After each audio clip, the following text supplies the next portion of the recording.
Right, here we are, back in this highly secret location, and I just thought I'd sort of pick up where I left off earlier with what was mainly about these two machines, because I only just really sort of panned on this one and started talking, and I noticed that my camera battery warning light was flashing and I didn't have too much time left to talk about it.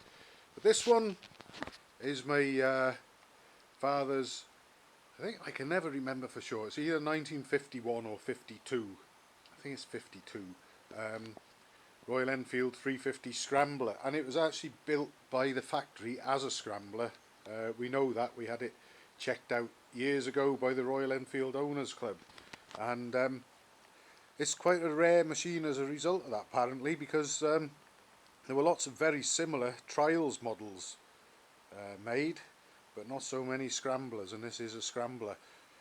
As I think I already said, at some stage in its life it's acquired a Norton front wheel and forks on it, which was probably vastly superior to the Royal Enfield offering at the time, perhaps, I would have thought. It's certainly not the only Royal Enfield that I've seen with a Norton front end on it. Anyway, what else can I tell you about this one, which again I'm hoping that we'll be dusting down and get it fired up and have a few short clips about what's going on with it, and hopefully end up doing a ride on it, or ride or two on it in the late spring or early summer, whatever. It's got the early type gearbox on it, obviously, which is correct for the year it was made.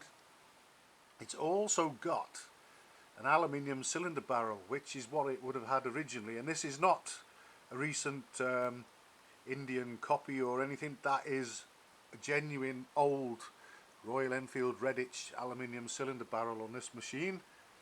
The timing cover, interestingly enough, I don't think the camera is going to pick it up, but there's a little number 4 on it stamped around there somewhere.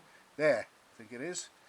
And it turns out that where the oil feed pump is concerned, most bullets of this era had a feed pump plunger diameter of 3/16 of an inch. This one has got number 4 stamped on it, and I wondered what that was about. And when I dismantled the engine years ago to do some work on it and check it out, I found out that the oil pump feed plunger was actually of 1/4 of an inch diameter, or 4/16 of an inch perhaps. Maybe that's why it's got the little number 4 stamped on it. Further research revealed that Royal Enfield did actually offer on their competition machines a larger oil feed pump plunger diameter, which was 1/4 of an inch diameter. So there we are, nice little competition goodies on it there in the form of that. I think, if I remember, it's a long time since I had this engine in bits. I think it's also got an early incarnation of the R cams in it as well. It's got a Lucas Wader magneto on it, which we had overhauled, although that is years ago. The monoblock carburettor is probably a little bit late for this machine. I think they came out later on, so that's been retrofitted at some time. I came up with all this lot years ago. The folding footrest so that the kickstart can clear it, of course, and I made this little setup so that we could also have a gear change on it, because I couldn't really for the life of me see that you'd want to have footrests perhaps in that position and the end of a gear lever all the way over here somewhere, or that you'd necessarily want footrests in the standard road going bikes position. But anyway, all those sort of things I don't know for certain. They could be debatable. Perhaps someone knows the absolute answers to them, I don't know, but that's what I came up with, and we've got a similar position footrest on the other side. I think we might just about be able to squeeze round there and have a look in a minute. It's got side on. This fuel tank looks like many of the others that you see on all sorts of Royal Enfields, usually from a slightly later period, mind, but hopefully my hand will sort of demonstrate that it's a very narrow tank, and again it's a competition tank of some sort.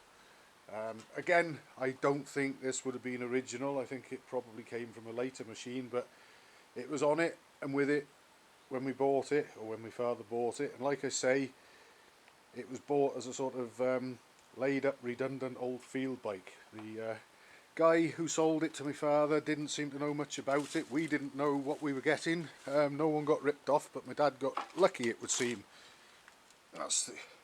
We'll see all this in better light one day, I promise.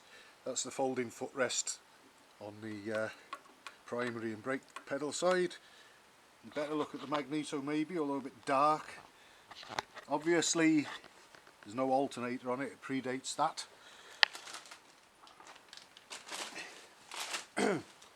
So these are all machines that we can hopefully look forward to seeing me dusting down and getting running again, and hopefully playing with at some point in the near future.